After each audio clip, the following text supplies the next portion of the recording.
So మీ మనస్సులో మంచిగా ఆహ్లాదంగా మీరు ఫీల్ అవుతే అలాగే నేను కనిపిస్తున్నాను. అవును, అంటే మీ మనసులో కూడా అంటే ఆ కళ అనేది ఆ. మీరు ఏంటి అనేది మాకు ఆ మొహంలోనే కనిపిస్తుంది అమ్మ.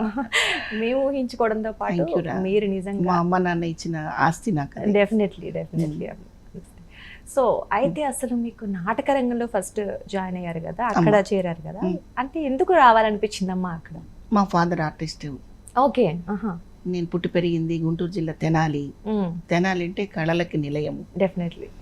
దాదాపుగా సినిమా ఇండస్ట్రీలో ఒక 50% పీపుల్ తెనాల్లో ఉన్నారు. పెద్ద పెద్ద కళాకారులు. కాంచనమాల గారి దగ్గర నుంచి తీసుకుంటే మీకు కన్యాశుల్కం పిక్చర్లో ఉన్న దిగ్గజాలు, ఓ సావిత్రి గారు, రామారావు గారు, వాళ్ళిద్దరూ కాకుండా మిగతా క్యారెక్టర్ ఆర్టిస్టులు అందరూ ఆ తెనాలి తాలూకా గుంటూరు జిల్లా ఆర్టిస్టులు వాళ్ళందరూ కూడా ఎక్కువగా అక్కడి నుంచే వస్తూ ఉంటారు. అంటే ఆ ఒక్క సినిమా గురించి కాదు నేను చెప్పేది, వివిధ కళలలో